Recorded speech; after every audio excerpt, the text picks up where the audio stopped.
This is the West Central African Division Year-End Council for 2021, and this year has been one of anxiety and uncertainty because of the pandemic, which seems to change shape and color as we keep hoping that things will improve, but is far from over. The work is being fast done, adjusted to rhyme with the new normal of doing things.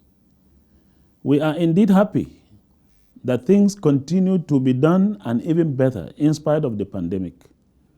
Considering the GC theme for this quinquennium, I will go, and it is based on this theme that the Adventist Family and Possibility Ministries plan the activities of this present quinquennium.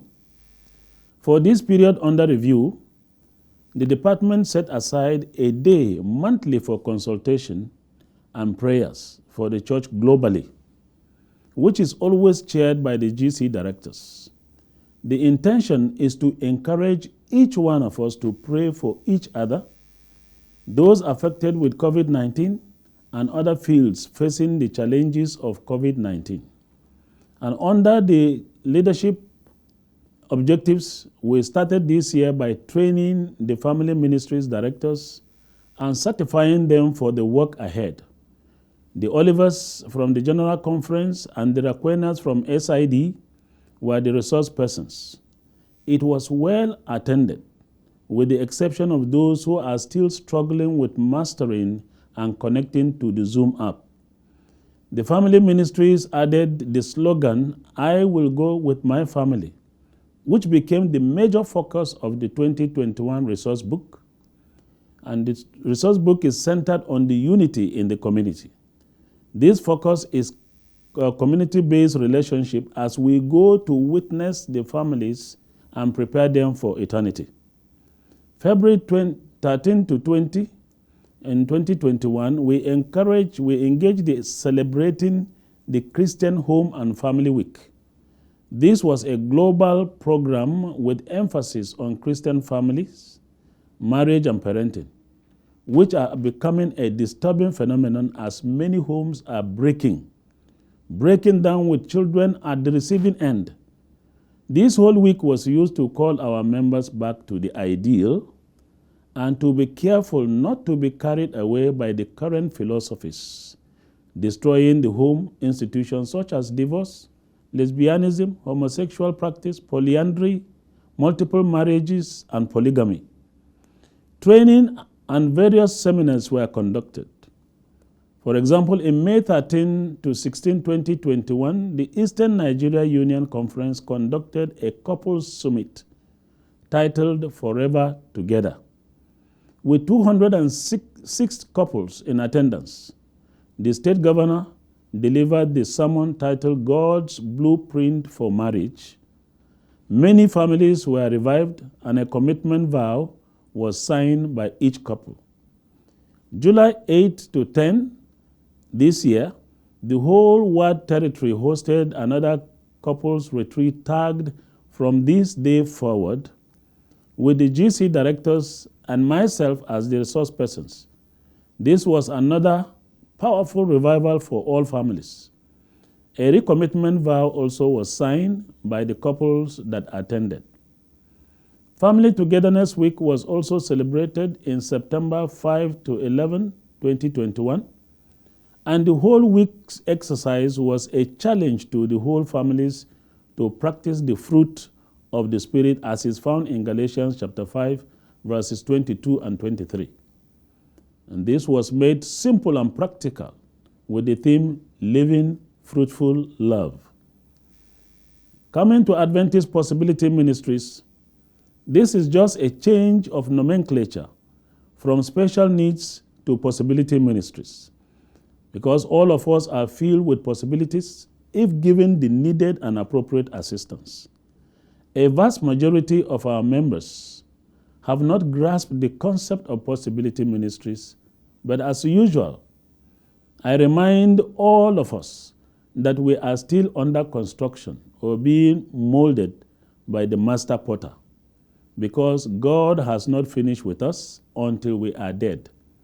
And thus, we must be intentional and be aware of this fact, accept it, and plan for intentional actions in order to restore hope to those who are marginalized and individuals in our societies and in our churches.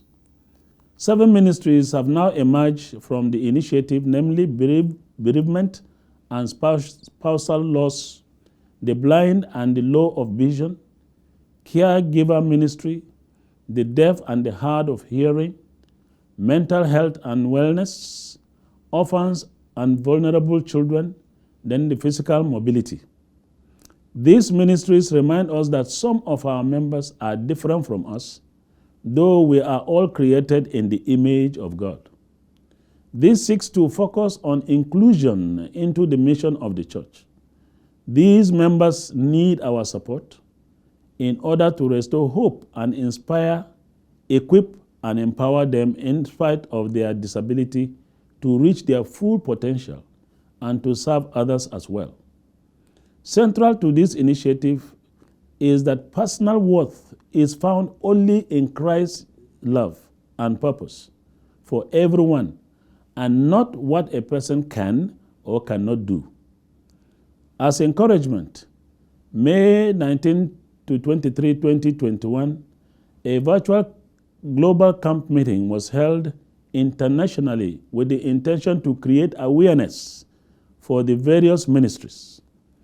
Our mission strategy is to create awareness, acceptance, and plan actions that will be developed with our unions, counterparts, and to promote inclusiveness in the mission of the church.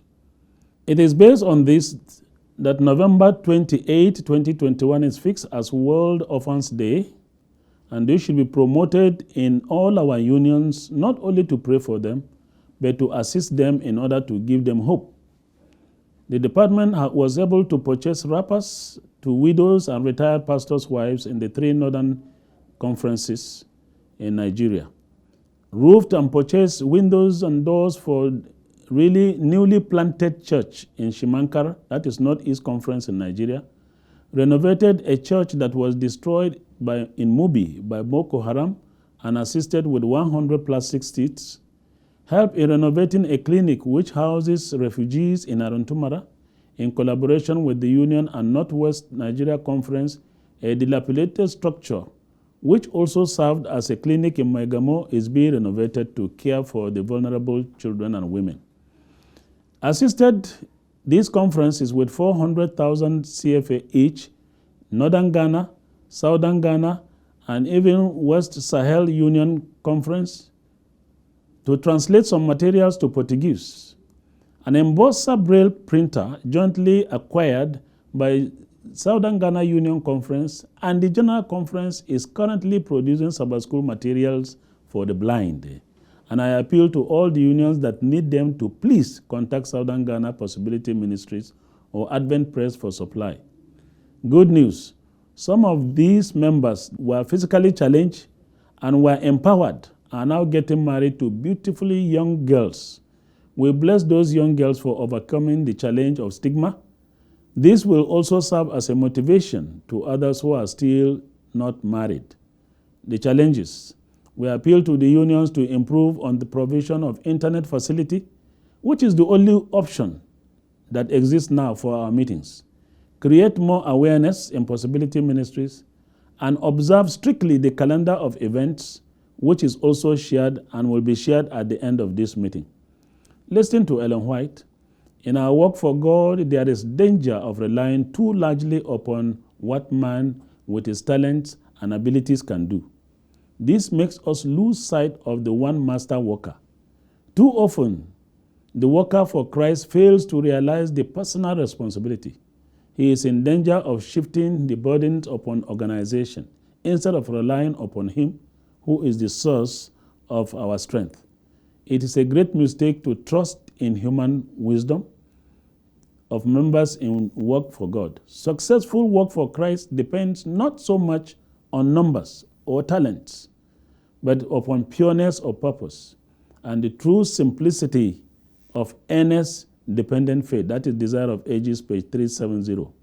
Gratitude. We thank the Almighty God for giving us the empowerment, the division officers, the colleagues, office assistants, Mrs. Wake, my wife, for understanding, and the General Conference, APM directors and family ministry directors for their resourcefulness. God bless you all. Amen.